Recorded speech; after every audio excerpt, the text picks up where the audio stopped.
On the harsh African savanna, out of every 10 lion cubs, 8 never reach their second birthday. Because the one that wins is not the strongest, but the one that learns fast enough. Tell us which territory you are watching from, before we step into this battle for survival.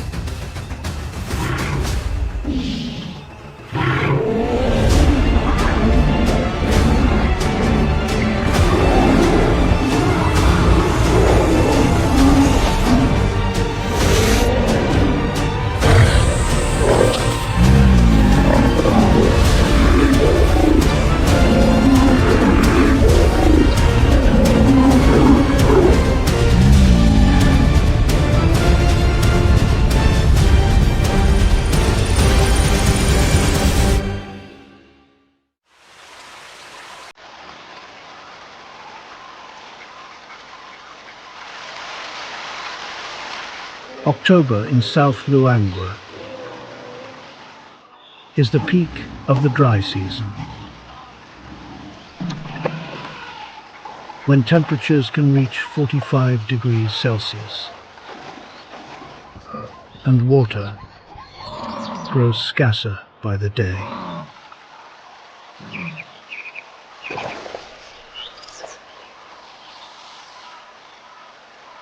The granite outcrops become the most valuable shelter left for cubs too young to follow the pride any distance.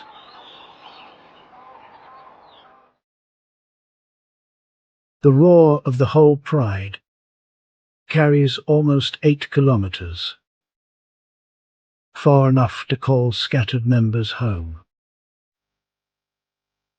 but also far enough that a cub can be left alone for too long. Most of the hunting here is the work of the lionesses, and out of 10 stalks, only about 2 end in a kill. So a lion mother has to leave her cubs more often, for longer, far more than anyone would want. These granite crevices did not appear in a single season. They have stood through thousands of years of erosion.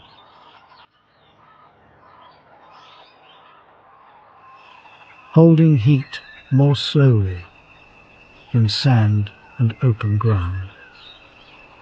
Cooler through the day, warmer through the night. That single property has made these rocks a familiar shelter for many generations of different lion prides.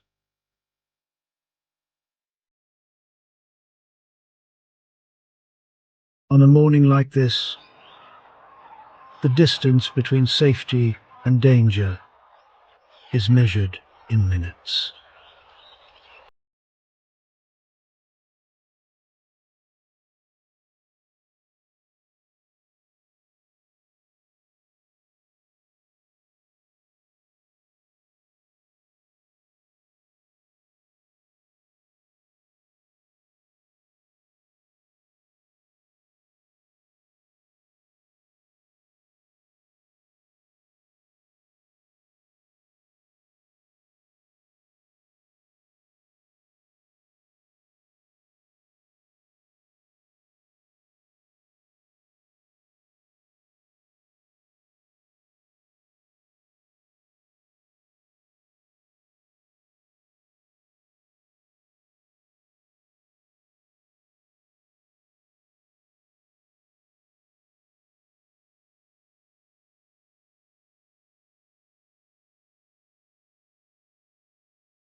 which makes it ideal ground for a cold-blooded hunter to hide and wait.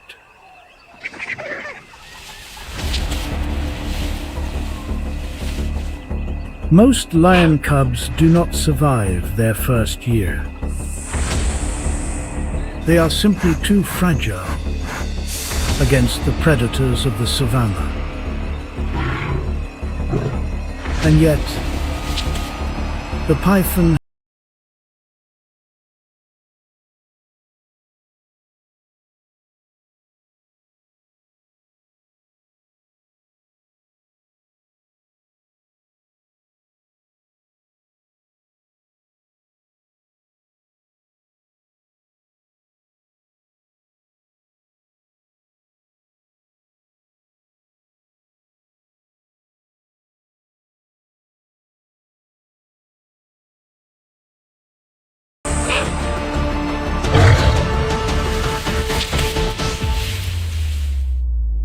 against the defense of the mother and of the whole pride.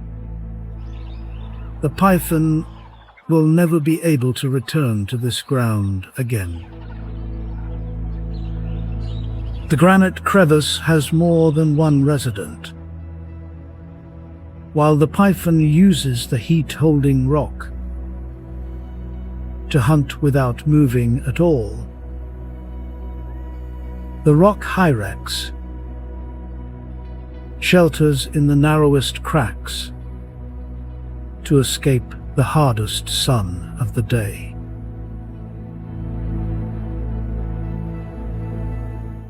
The leopard takes the wider gaps to hide its young from lions and from hyenas. The safest shelter a cub has, and also be the most dangerous place it will ever enter. The threat here rarely comes from outside. It waits inside the very place chosen for hiding.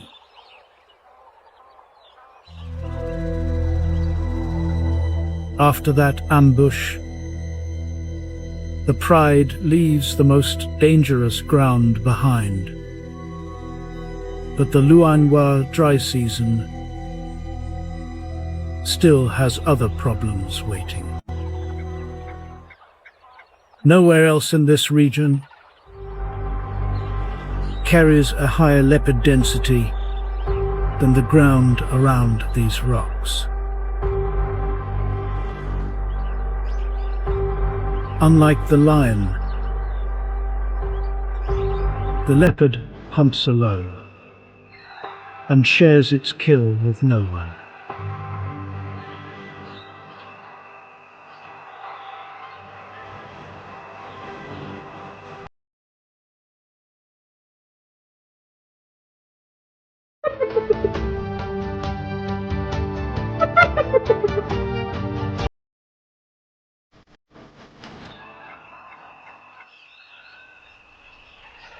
It hauls the carcass up into a tree, out of reach of hyenas and of lions, and feeds on it across several days. That tactic makes the leopard the harder threat to read. No roar in advance, no warning sign.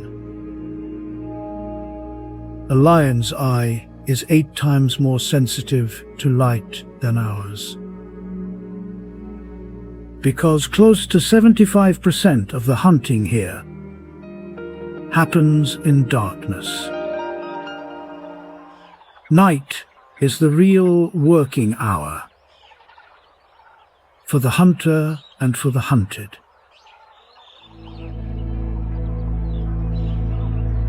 The leopard hunts against the alertness of its prey, but an alert pride always holds more eyes than any lone hunter can get past. That is why lions live in a pride and not alone. This is not only the capital of the leopard. Luangwa also holds one of the highest densities of Nile crocodile and hippo anywhere in Africa. The hippo defends its stretch of water with total commitment, ready to fight anything that moves into it, including a lion.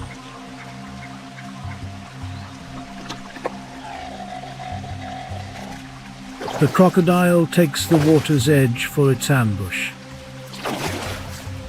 the one place every species has to reach in order to drink, apex predators included. Together, they form another belt of danger that any lion cub wandering too far can walk straight into.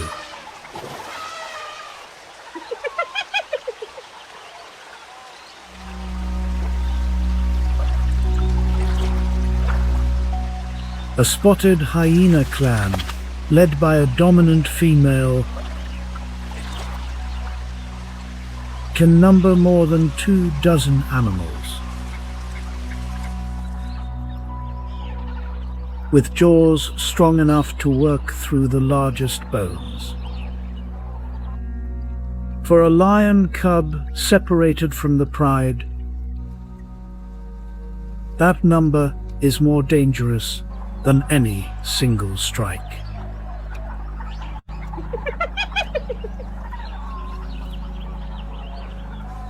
The threat in Luangwa never comes from only one direction.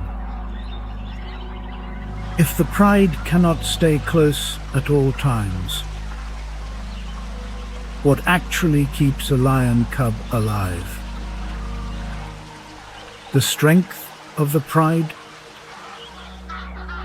or luck that has simply not run out yet? Do you think these small animals can survive to the end?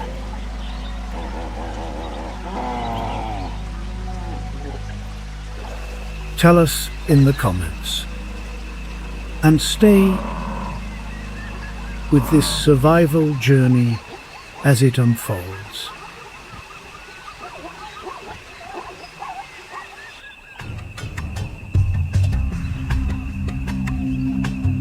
When the pride crosses open country in search of water, the gap between the first cub and the last can stretch beyond the line of sight of anyone in the group.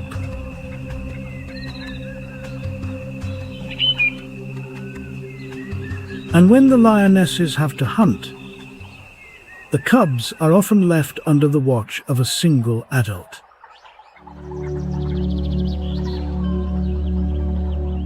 In Luangwa, the danger does not always come from a predator. A Cape buffalo can weigh more than half a ton and moves in herds of several hundred.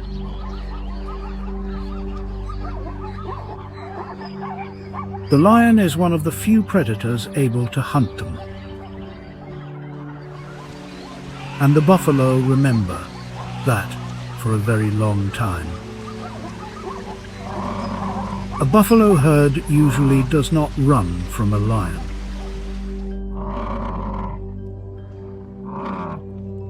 It walks straight towards one. For a grown lion,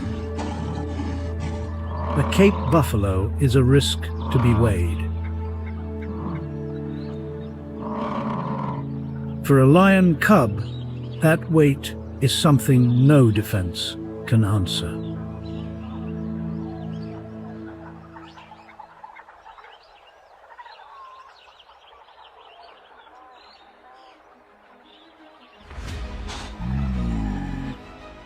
When the lionesses leave to hunt, The cubs depend on the protection of whoever